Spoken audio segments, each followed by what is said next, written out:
The fading sunset painted the small town of Cottonwood Springs, Arizona Territory, in hues of gold and amber as Eliza Davis hurried down the wooden boardwalk, keeping her head low and her hand instinctively raised to cover the left side of her face.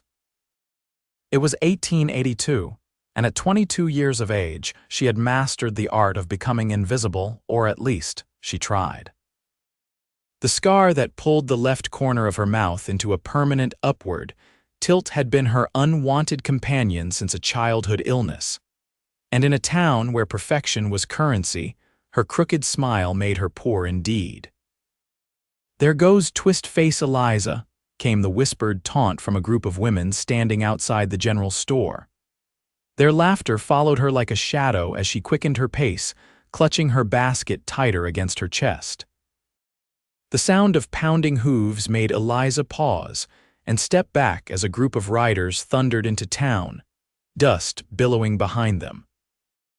The lead rider, tall and broad-shouldered atop a magnificent chestnut stallion, caught her eye for just a moment before she looked away, an instinctive reaction honed by years of avoiding curious stares. "Madam," the stranger tipped his hat as he passed, his voice carrying a warm, unfamiliar drawl that made her glance up despite herself. She hurried on toward the dress shop where she worked, slipping through the back door and into the sanctuary of the small workroom, where she spent her days bent over intricate stitches and delicate beadwork talents that had earned her a living despite her appearance. "Eliza, thank goodness you're here." Mrs. Whitman, the shop owner, bustled in with an armful of fabric. "The Hendersons' eldest daughter is getting married next month, and they want 3 new dresses for the occasion. Your needlework is the finest in the territory." Eliza nodded, feeling the familiar warm glow of pride at the recognition of her skill. Here, in this room with her needles and thread, her face didn't matter, only her hands and what they could create. "I'll start right away," she said softly, careful not to smile too broadly, keeping her lips pressed together in the way she'd practiced 1,000 times before. The bell above the front door jingled, and Mrs. Whitman hurried out to greet the customer. Eliza settled at her work table, threading a needle with practiced ease when she heard the deep voice that had caught her attention earlier. "I'm looking for something for my sister," the man was saying, "a gift to welcome her when she arrives next week." Curious despite herself, Eliza shifted slightly to peek through the curtain separating the workroom from the shop. The stranger from the street stood hat in hand, his dark hair slightly mussed from riding. Tall and lean with sun-bronzed skin, he carried himself with the easy confidence of a man accustomed to the saddle. "Zachary Keller," he introduced himself to Mrs. Whitman. "Just arrived from Texas to take over the Circle K ranch north of town." Eliza watched as Mrs. Whitman showed him various items: handkerchiefs, scarves, and delicate lace collars.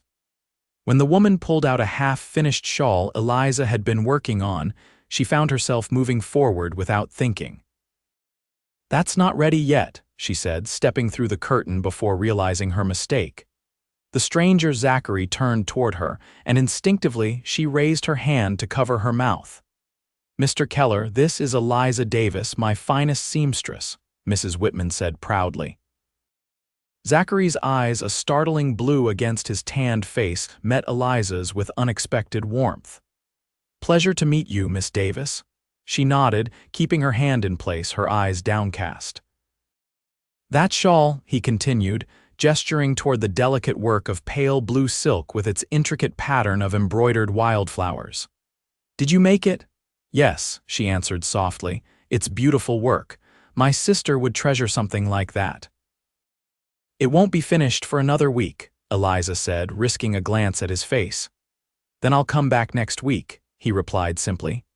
"Will you be the one to finish it?" She nodded, surprised by his direct address. Most people in town spoke to Mrs. Whitman about her, not to her. "Then I look forward to seeing it and you next week, Miss Davis." The warmth in his voice made her cheeks flush, and for a moment she almost forgot to keep her hand raised. As he left the shop, Eliza felt a strange flutter in her chest that had nothing to do with shame or fear.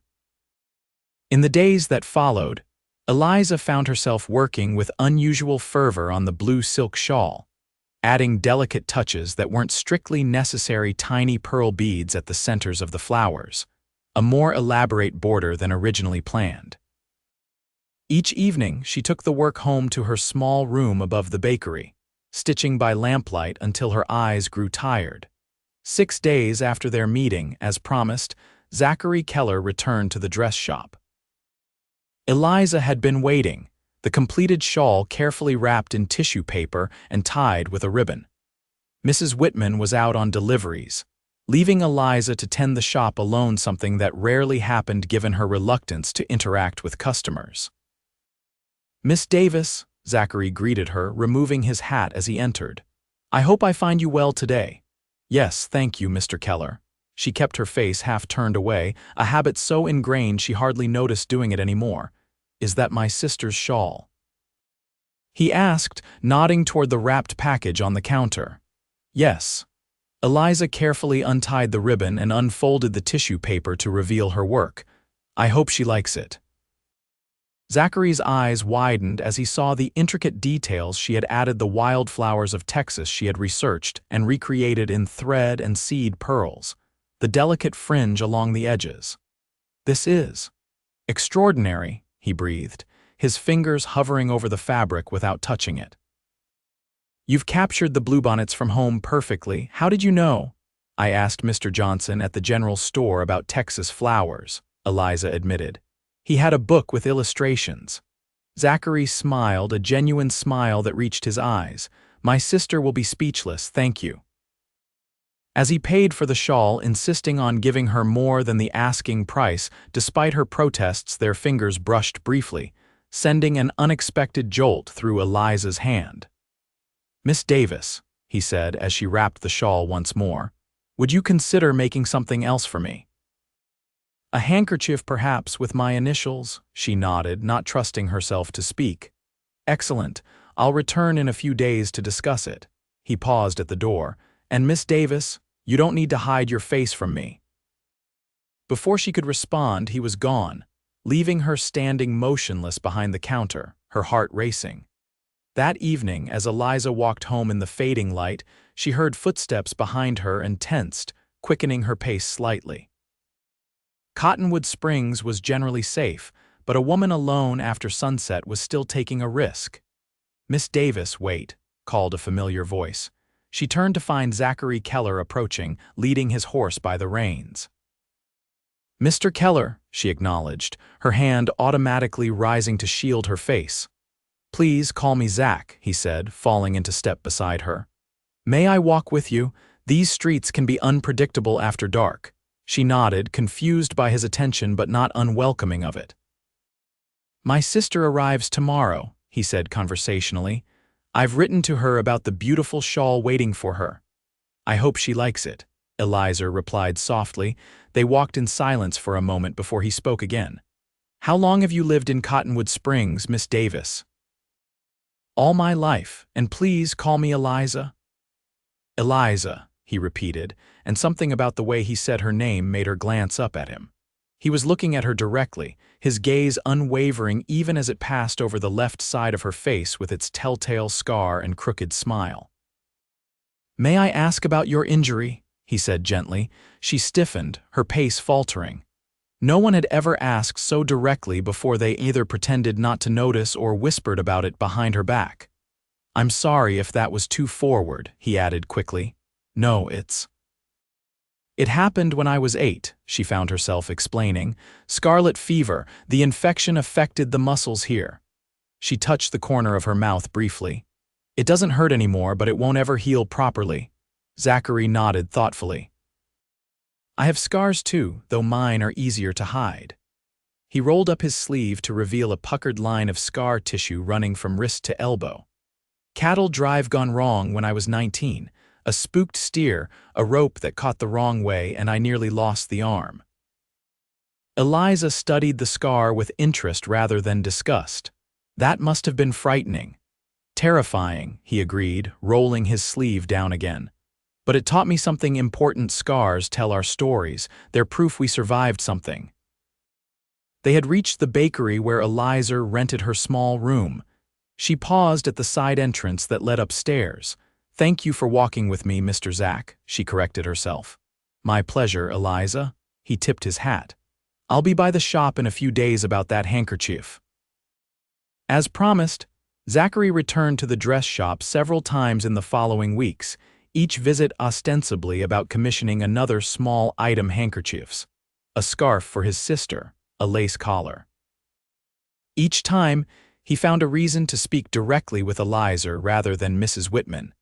And each time, Eliza found herself lowering her hand from her face a little more, allowing her words to flow a little freer.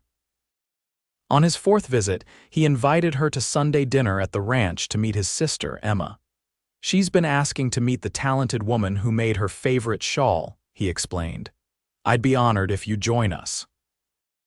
Eliza hesitated, panic fluttering in her chest at the thought of meeting someone new, of sitting at a table where her face would be fully visible as she ate and spoke. "I don't know if I should," she began. "Please," he said softly. "Emma doesn't know many people here yet, and I think you two would get along splendidly." Something in his earnest expression made it impossible to refuse. "All right," she agreed finally. "Sunday." That Sunday dawned clear and bright, and Eliza dressed with unusual care in her best day dress of soft lavender cotton. Mrs. Perkins from the bakery downstairs had helped her arrange her hair in a more elaborate style than her usual simple bun, and the older woman had beamed with approval at the result. "You look lovely, dear," she'd said. "It's about time you let someone see it." Zachary arrived exactly at noon, driving a smart buggy instead of riding his usual horse. When he helped her up onto the seat, his hand lingered on hers a moment longer than necessary, and the smile he gave her made her forget, momentarily, about hiding her own. The Circle K Ranch lay 5 miles north of town, a sprawling property with a handsome 2-story house surrounded by cottonwood trees. As they approached, Eliza saw a slender woman with Zachary's dark hair waiting on the porch. "That's Emma," Zach said warmly. "She's been cooking all morning." Emma Keller proved to be as warm and welcoming as her brother, embracing Eliza as if they were old friends rather than strangers meeting for the first time. "I'm so delighted to meet you at last," she exclaimed, leading Eliza into the house. "Zach has spoken of little else but the talented Miss Davis for weeks now." Eliza glanced at Zachary, who had the grace to look slightly embarrassed. "Emma," he warned, but his sister merely laughed. "Oh, don't mind him," she told Eliza. "He's just afraid I'll tell you how he rides out to town far more often than business requires these days." The afternoon passed in a blur of delicious food, comfortable conversation, and laughter, real laughter that Eliza didn't try to suppress or hide behind her hand. Emma spoke of their childhood in Texas, of their parents who had passed away the previous year, and of her own plans to teach at the Cottonwood Springs school once the fall term began. As Emma cleared away the dessert plates, she caught Eliza's eye with a meaningful glance toward her brother. "Zach, why don't you show Eliza the view from the hill behind the house? It's lovely this time of day." Zachary led her outside and down a path through a small orchard of apple trees just beginning to blossom. The hill Emma had mentioned was gentle and easy to climb, and at the top, Eliza gasped at the vista spread before her rolling grasslands stretching toward distant mountains, painted in the gold and amber hues of late afternoon sun. "It's beautiful," she breathed. "Yes, it is," Zachary replied, but when she turned, she found him looking at her rather than the view. "Eliza," he said softly, "may I ask you something?" She nodded, her heart suddenly racing. "Why do you hide your smile?" The question caught her off guard. Because people stare." "They laugh, they've always laughed." Zachary's expression darkened. "Who laughs?" "Everyone," she said simply. "Since I was a child. Twist-face they called me. The other children wouldn't play with me. As I grew older, it only got worse. The boys who courted other girls never looked twice at me. The women in town whisper when I pass." "They're fools," he said with unexpected fierceness. "All of them." She shook her head. "It's not their fault. I know how I look." Do you? He stepped closer. Have you really looked, Eliza? Because when I look at you, I see a woman of extraordinary talent and kindness. I see eyes that notice details others miss and hands that create beauty from nothing but thread and cloth. His words washed over her like warm rain, unfamiliar yet desperately welcome. And when you smile your real smile, not the careful one you practice, I see something that saved me the moment I rode into this town. Saved you, she echoed, confused. He nodded, his expression suddenly vulnerable. I came to Cottonwood Springs running from failure. Our family ranch in Texas was lost after my parents died. Bad investments my father had made, debts I couldn't pay. Emma and I had nothing left. This place, the Circle K, it was a last chance, purchased with borrowed money and desperate hope. He took her hands in his. That first day when I saw you on the street, you glanced up for just a moment, and I caught a glimpse of your smile, your real smile, unguarded before you hid it away. In that moment, I remembered why I was fighting so hard to start over. That smile. It saved me from my own despair. Eliza stood speechless, unable to process his words. Since then, he continued, I've looked for every opportunity to see it again, to be near you, to know you. And each time I do, my conviction grows stronger. There is nothing wrong with your smile, Eliza. It's the most beautiful thing I've ever seen. Tears filled her eyes, and for once she didn't turn away or raise her hand to hide. No one has ever said anything like that to me before. Then everyone you've ever known is blind, he said simply. Slowly, hesitantly, he raised his hand to her face, his fingers hovering near the scar at the corner of her mouth. May I? She nodded, barely breathing as his fingertips gently traced the line of her scar, then the curve of her cheek. Perfect, he whispered, and then he was leaning down, his lips meeting hers in a kiss so gentle it might have been the touch of a butterfly's wings. When he pulled back, Eliza found herself smiling fully, openly, for the first time in years. There it is, Zachary said softly. The smile that saved me. In the weeks that followed, Cottonwood Springs witnessed a transformation in Eliza Davis. She began to hold her head higher as she walked through town, her hand no longer raised to shield her face. She spoke more freely with customers at the dress shop, and if some still whispered when she passed, she found she no longer cared quite so much. Zachary called on her properly, taking her for drives on Sunday afternoons, and escorting her to church services where they sat beside Emma in the Keller family pew. The gossips of Cottonwood Springs found new fodder in this unexpected courtship, but their whispers held more confusion than mockery now. What does he see in her? They wondered. Emma Keller, overhearing such a comment at the general store one afternoon, turned to the speaker with a smile that was all sweetness and steel.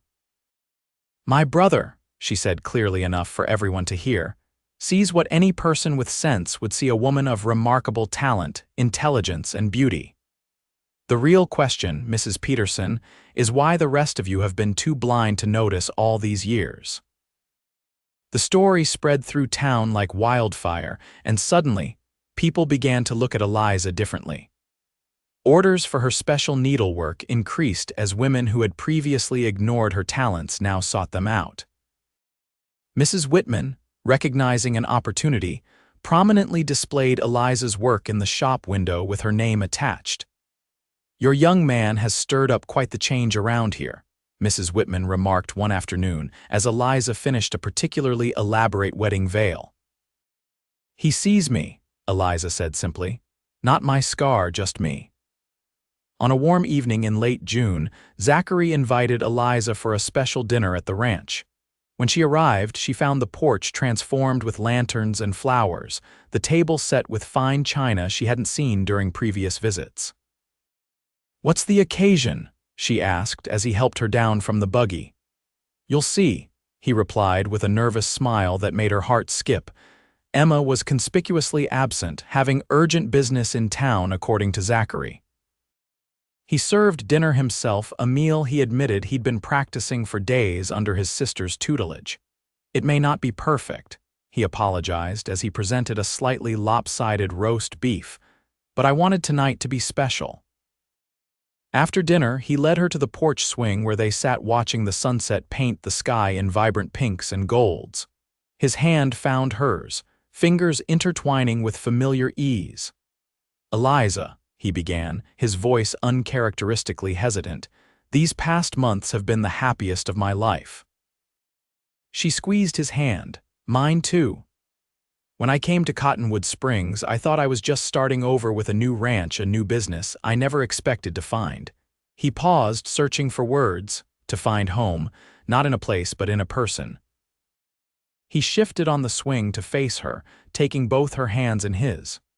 "Your smile truly did save me, Eliza Davis, and I find myself hoping to see it every day for the rest of my life." Reaching into his pocket, he withdrew a small velvet box and opened it to reveal a delicate gold ring with a single pearl. "This was my mother's. I can't offer you riches or luxury, but I can promise you a life filled with love and respect. Will you marry me?" Tears blurred Eliza's vision as she nodded, not bothering to hide the wide, crooked smile that spread across her face. "Yes," she whispered. "Yes."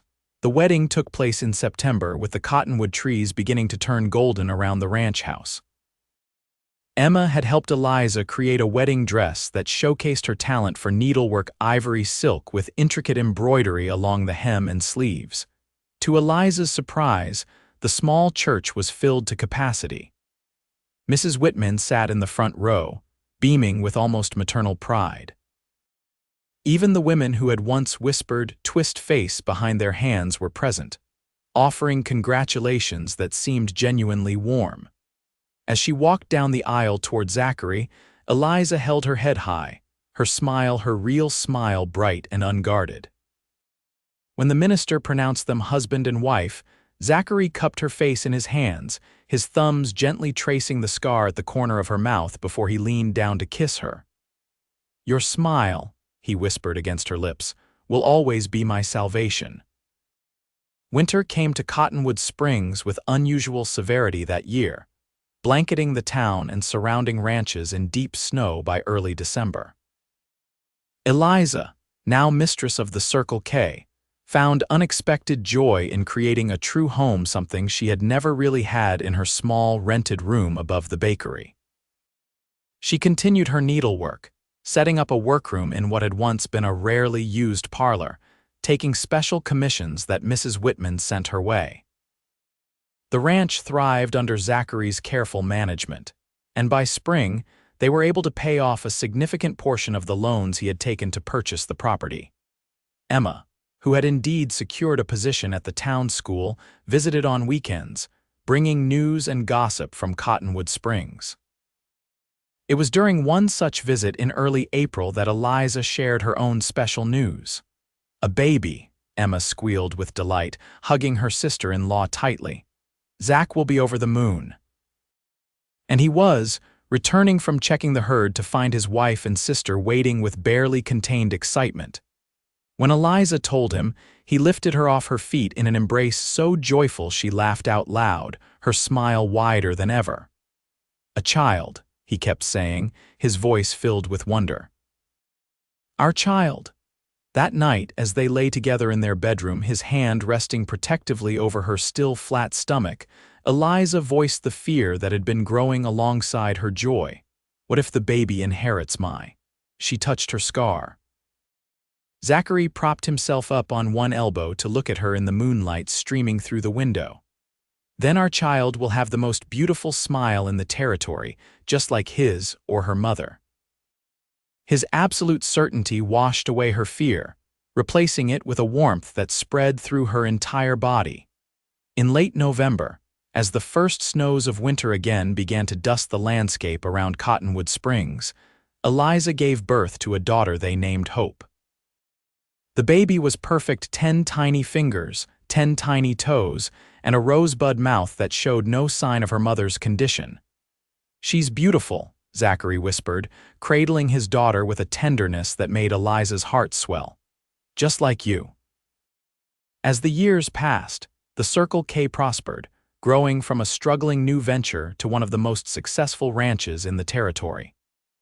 Eliza's reputation as a needlewoman spread beyond Cottonwood Springs, bringing commissions from as far away as Phoenix and Tucson. Hope was joined by two brothers Samuel and James, creating a lively household, filled with laughter and occasional chaos.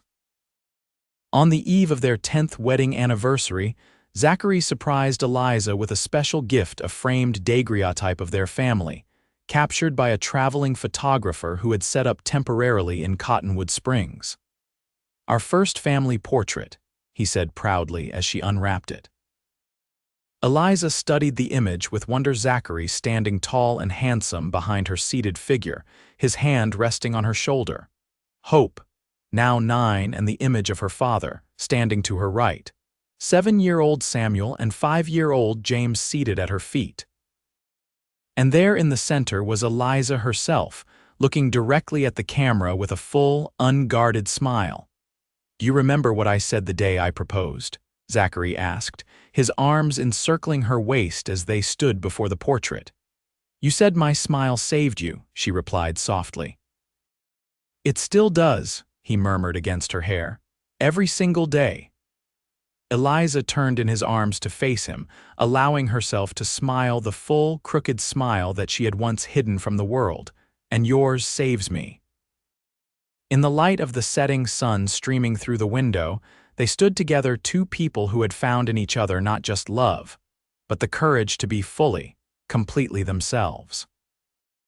And as Zachary leaned down to kiss his wife, Eliza knew that the greatest healing hadn't come from hiding her imperfection, but from finding the one person who saw it as beautiful.